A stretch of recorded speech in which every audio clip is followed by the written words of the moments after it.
What is going on, guys? It is Wrestlelamia here, back with some more news. Join us now as we look at the wildest news stories and rumors you need to know, including Grayson Lash is out on a live show, a WWE Star is out for a year, big news for TNA Wrestling, Kevin Nash shoots hard on AEW's Hook, good news for Chelsea Green, and much more. Be sure to subscribe and hit that notification bell for daily wrestling videos, and follow us on Facebook for exclusive lists. Also check out our new website, Wrestlelamia.com. And now let's hit the intro and get straight into our first story.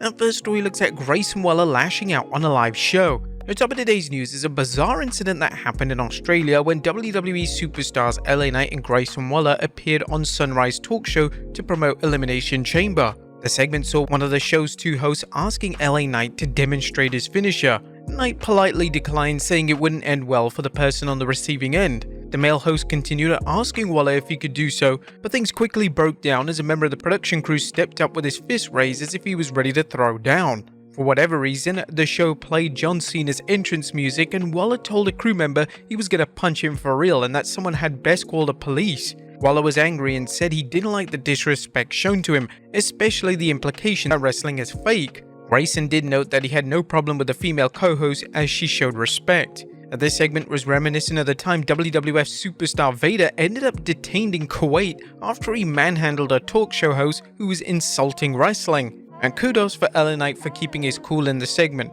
But you guys think this was a work, or was it for real? Let us know in the comments down below. Next up, WWE Star is out for a year.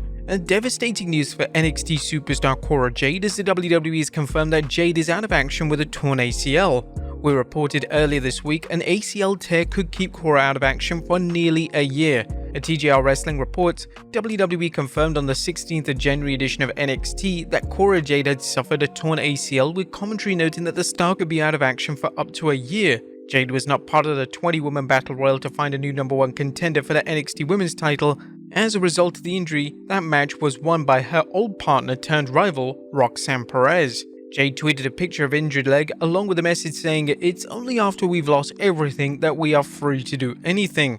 We send our best to Cora Jade for a speedy recovery. The 23-year-old talent has been tearing things up on NXT since her 2021 debut, and she'll no doubt be doing the same once she returns. Next up, big news for TNA Wrestling. This big news for TNA Wrestling is a promotion will now be available in Africa thanks to a new streaming deal. Here's an excerpt from the press release where the company announced a partnership with global entertainment platform StarTimes, bringing exclusive TNA content to more than 30 countries throughout Africa in January 2024. The agreement further extends TNA's reach, making the world-class wrestling organization's flagship weekly series TNA Impact widely available to over 45 million users in the locations such as Kenya, Nigeria, Tanzania, South Africa, and the Ivory Coast, among many others. TNA has been working very hard to take things to the next level. The company recently changed its name back to its original name, TNA Wrestling, from Impact Wrestling, and also signed free agent Nick Nemeth, aka former superstar Dolph Ziggler. The press release noted what content will be available for fans in Africa.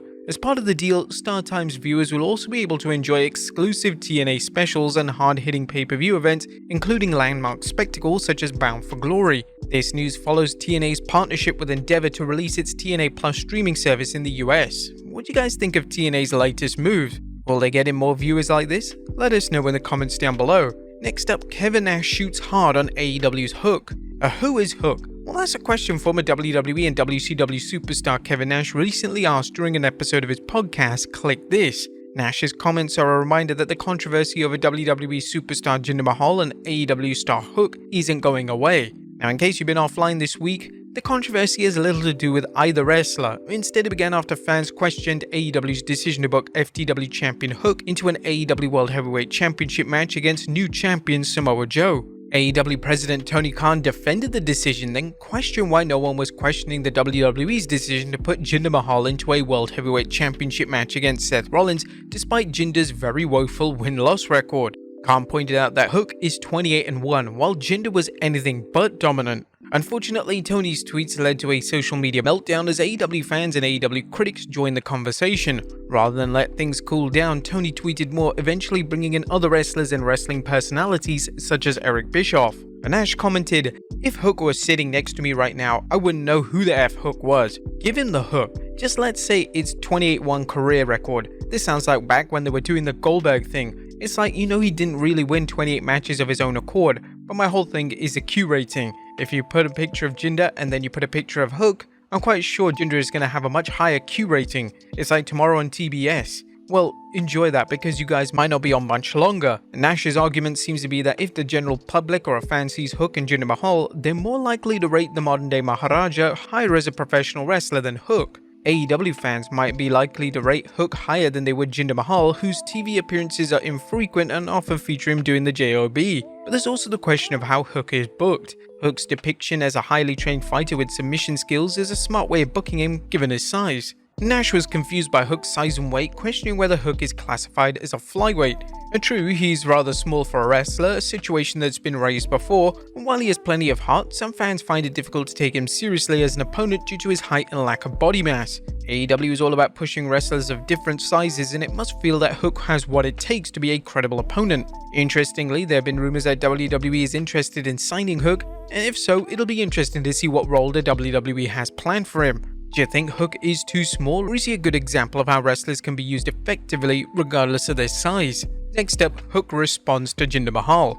Speaking of Hook and Jinder Mahal, Hook has responded to Jinder Mahal's recent tweet where he asks, "Who the F is Hook?" Hook, who challenges Samoa Joe for the AEW World Heavyweight Championship on this week's Dynamite, recently posted a video with this message. So who's the pressure on tomorrow? I mean, is there really anything that I have to lose? And also, as he bites into a slice of pizza, I'm not going to be big enough to compete with Samoa Joe, but hey, at least I'm getting some calories right now, holding up the pizza, so who knows. Then again, who the F am I anyway? 24 hours, Joe, I'm coming for that world title. This is a pretty cool response to Samoa Joe and Jinder Mahal. But what do you guys think of this promo? Let us know in the comments down below. Next up, Dana Brooke claims that WWE didn't believe in her. A former superstar, Dana Brooke, now competing as Ash by Elegance in TNA after recently signing with the promotion, is speaking out about her time in the WWE. Some fans might be shocked to learn that Ash competed in the WWE for 10 years and often struggled to get TV time. She talked with Busted Open Radio recently about her time in the WWE, explaining she wasn't given opportunities because of the lack of faith in her abilities. She noted while one producer was a Brooke backer, things never went anywhere. "I honestly think they didn't believe in me. Producers TJ Wilson was a very big advocate for me, and he would always be like, Dana can do it, Dana can do it, Dana can do it. And it wasn't happening. And I wasn't that girl. I wasn't the girl that they were trying to push to that next level. I was the one they were always given to take the pinfall, and I was okay with it. Thinking in my mind, there's going to be a shot. There's going to be that next time, and there just never was that next time." While she occasionally competed for titles, the only title she captured was the 24/7 championship. With a varied background as a bodybuilder, fitness competitor, model and gymnast, she had plenty to offer the WWE, yet they failed to break her out. Ashley recalled how she suggested a spot where she could utilize her various skills. "It was in the 2018 or 2019 in the Money in the Bank match where I wanted to hang from the briefcase and swing from it and fall and a pile of girls catch me, and they're like, no, that's a little too dangerous." I'm like, do you not know I was a gymnast for 18 years? Just let me do it. And it would have been a wow factor, and I just don't think they had that confidence in me. Sometimes mid-card talents aren't allowed to make big spots because of jealousy from other wrestlers or concerns from management that they might upstage higher-ranked talent. The problem, of course, is that this denies fans a chance to see all the wrestler can offer and get behind them. Hopefully she can break out now that she's competing in TNA. The TNA Women's Division has been one of the promotion's highlights ever since it debuted its Knockouts division.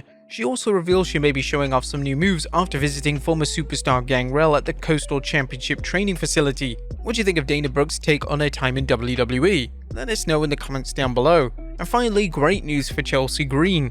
And last but not least, great news for current Raw superstar Chelsea Green as the Canadian-born superstar's travel troubles should be over. Green tweeted, "Only my fellow expats understand the stress of the immigration system. I'm so relieved to say after 8 years, 5 pro wrestling companies and 4 visas, I finally have my green card." There's no word on whether Green was able to secure her green card after speaking with a manager. But there you have it, folks. The wildest news stories and rumors you need to know. Be sure to leave your comments down below, and I'll see you next time with some more wrestling content.